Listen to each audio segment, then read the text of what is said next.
primero. Sí. No, vamos a ver. Le dio 3-2-1.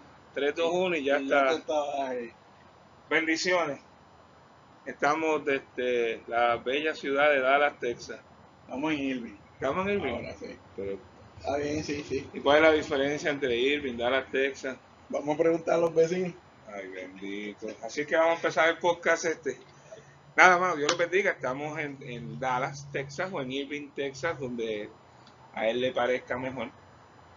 Y estamos realmente haciendo una prueba de práctica de lo que eventualmente van a ser nuestros podcasts. Y estamos tratando de hacer unos podcasts que tengan que ver con educación. Creemos que al pueblo de Dios, y no solamente al pueblo de Dios, sino a la comunidad entera, nos falta un poquito de una palabra diferente, una palabra que nos lleve donde Dios nos quiere llevar. Tengo a mi lado al pastor de la Iglesia Vida Abundante de San Juan, Dios les bendiga, el señorito Jesús Torrado, y tengo a mi derecha a mi queridísimo yerno, la bola de carne, Jaime Lugo Sepúlveda. Bendiciones. Y estamos transmitiendo de Texas, como habíamos dicho, y queremos comenzar porque ayer estuvimos, ¿cómo se llamaban los? Arboretum. El Arboretum de Texas. Y vimos algo que quizás sea lo que nos dé pie a lo que vamos a hablar. De paso, pues les decimos que este video probablemente dure más de los 6 minutos tradicionales.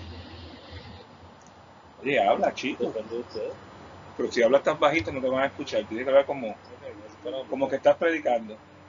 No, eso depende de ustedes, lo que eso depende de ti. Depende de mí. Claro. Ok. Y ayer estuvimos en Arboretum. Y una de las cosas que nos llamó la atención particularmente es que a pesar de que estamos en Dallas, Texas, y Arboretum era en Dallas, ¿verdad? Sí.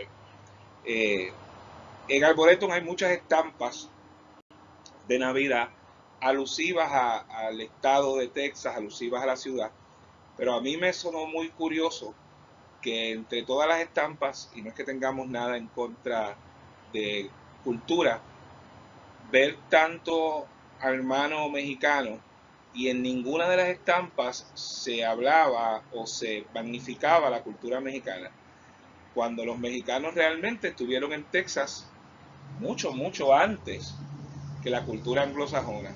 Y nuevamente no es que no tengamos nada en contra de cultura, pero queremos traer una palabra porque nosotros tenemos que entender que nuestra cultura no es cuestión de colores, no es cuestión de herencia, porque nuestra herencia está en el cielo y nosotros creemos que todas las culturas tienen que aportarle, pero cuando tenemos una mentalidad equivocada, una mentalidad de oprimido, nunca vamos a ocupar la posición y el lugar que Dios nos quiere que tengamos. La Biblia establece claramente que hay de aquel pueblo cuyo rey sea un esclavo. Entonces, pero ¿cómo que un rey sea un esclavo si es rey? Bueno, tú puedes tener la posición que tú quieras, pero si mentalmente estás esclavizado, pues eres un esclavo. Y nosotros creemos que el pueblo de Dios no ha entendido al día de hoy que Dios nos quiere llevar a un lugar donde todo lo puede Cristo que me fortalece.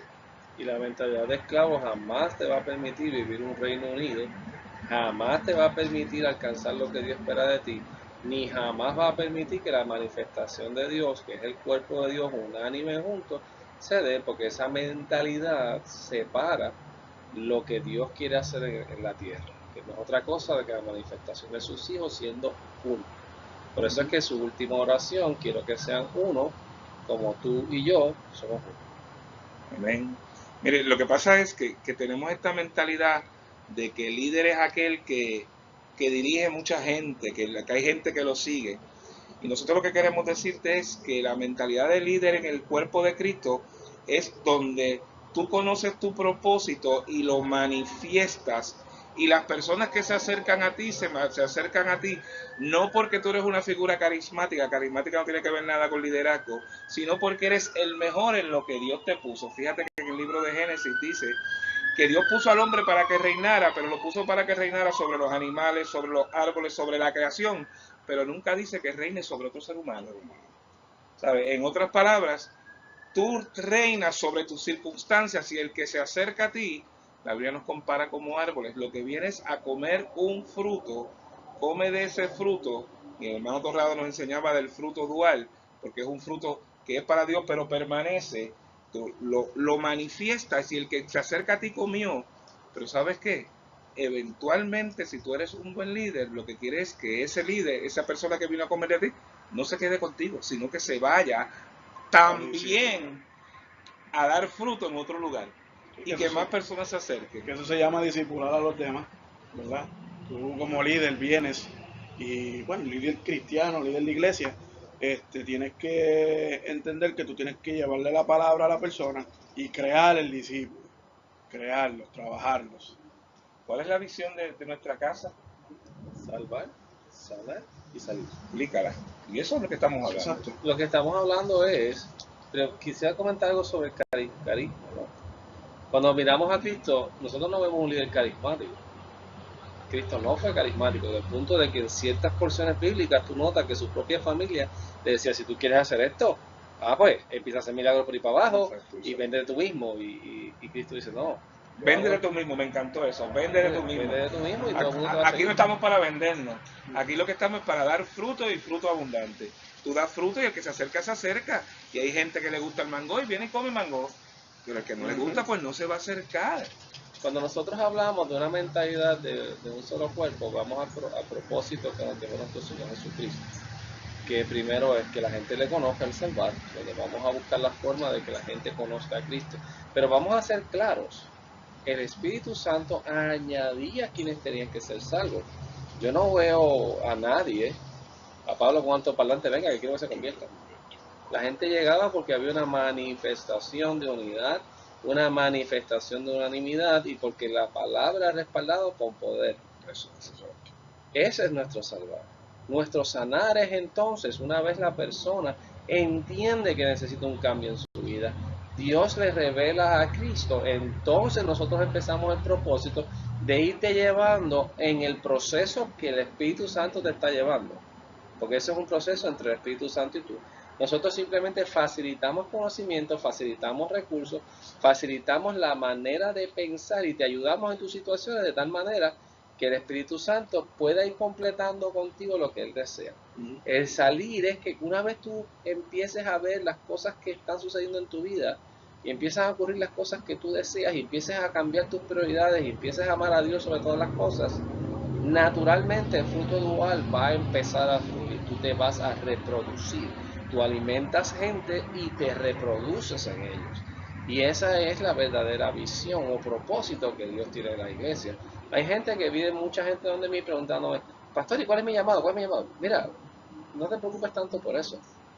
Preocúpate por servir a Dios primero. Preocúpate por servir en tu congregación, preocúpate por servir en tu familia, por servir en tu comunidad. No es cuestión de carisma, es cuestión de ser genuinos con lo que Dios quiere hacer con nosotros. Es ser uno con lo que Cristo comenzó. Él empezó la obra y la va a terminar. ¿Qué te opinas? Me es curioso que traes esto de que no, ¿cuál es mi llamado? ¿Cuál es mi llamado? ¿Cuál es mi propósito? La Biblia establece que todo, Dios escondió el secreto mejor guardado para ti, Dios lo escondió dentro de cada persona, que es su propósito. La Biblia establece que cada árbol da fruto según su semilla y le dio semilla para que se reproduzca. En otras palabras, todo lo que es vivo tiene dentro de sí su llamado. Lo que pasa es que nos han enseñado que tú tienes que estar buscando fuera de ti, porque fuera de ti está la respuesta. ¿Sabes qué? Dios quiere que tú te conozcas como Él te conocía desde la eternidad. En otras palabras, desde la eternidad Dios guardó algo dentro de ti que te va a llevar a reconocer el propósito de Dios. ¿Eso quiere decir que yo no necesito su ayuda? Claro que la necesito, como la semilla necesita un agricultor que la siembre, un agricultor que la abone. Pero ¿dónde está el secreto de la semilla? ¿En el agricultor o dentro de ella? Como el caso de Pablo y Apolo, él decía, mira, yo sembré la semilla, Apolo la regó, pero quien la hizo crecer es la cosa. fue Dios. O sea, y nosotros tenemos que entender cómo es que la obra de Dios verdaderamente sucede. Y tenemos que entender que sucede de adentro hacia afuera, no de afuera hacia adentro. Y muchas veces hemos tratado de establecer estos puntos, pero hay unos paradigmas ya establecidos por muchos años en la iglesia que ha impedido que esto suceda como tiene que suceder. Mucha gente me dice, mi llamado es ser apóstol, mi llamado es... Eso no tiene que ver una cosa con la otra.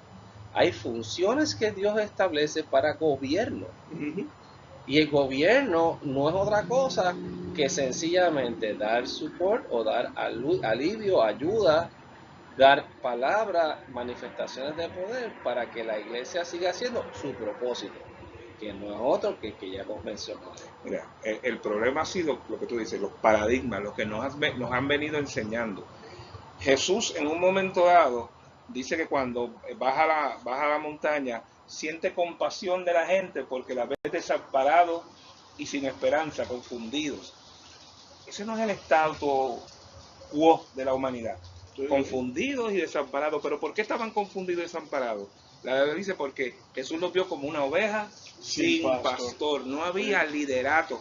Y no era que no había personas que le enseñaran. Estaban los herodianos, estaban los fariseos, estaban los seduceos, estaban todos los feos, estaban allí. Pero lo que enseñaban no era correcto. Y fíjate la respuesta de Jesús a la falta de liderazgo. Los campos están blancos, la gente está lista para que tú vayas y les des una palabra, pero no te dice sal corriendo a servir los campos. Dice, ve al dueño de la finca, al señor de la mies, orar para que él envíe obreros.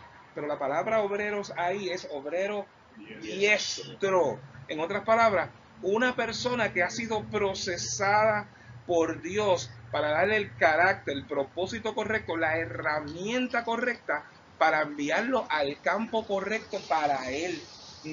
Maíz no se recoge como maní. Si tú lo que sabes recoger es maní, cuando vayas a recoger maíz, sabes que puede que recojas 2 o 3 maíz, pero vas a tener pérdida porque no se recogen iguales. Y eso es lo que ha pasado. Por eso hay tanta gente herida en las iglesias, tanta gente que no conoce su propósito, tanta gente que viviendo en opresión creen que están en libertad, pero no están, tienen la mentalidad del oprimido, porque la herramienta que utilizó la persona que era no fue procesada por Dios, y entonces lo que hubo fue pérdida.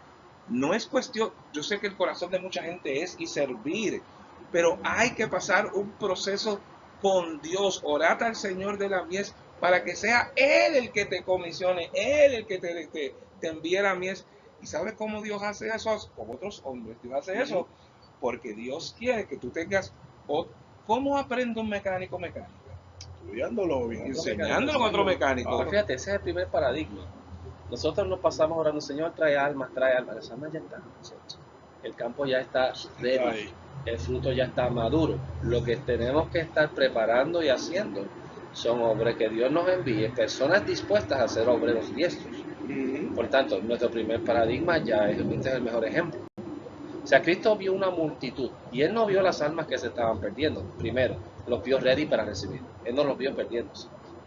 Él los vio preparados en el tiempo correcto. Él no vio una multitud. Él vio la capacidad de dar fruto. Él vio la capacidad de dar ganancia al reino. Y dijo, pues bueno, lo único que yo necesito son personas diestras para hacer lo que tengo que hacer. De paso, mira quién envió. A los mismos que estaba hablando.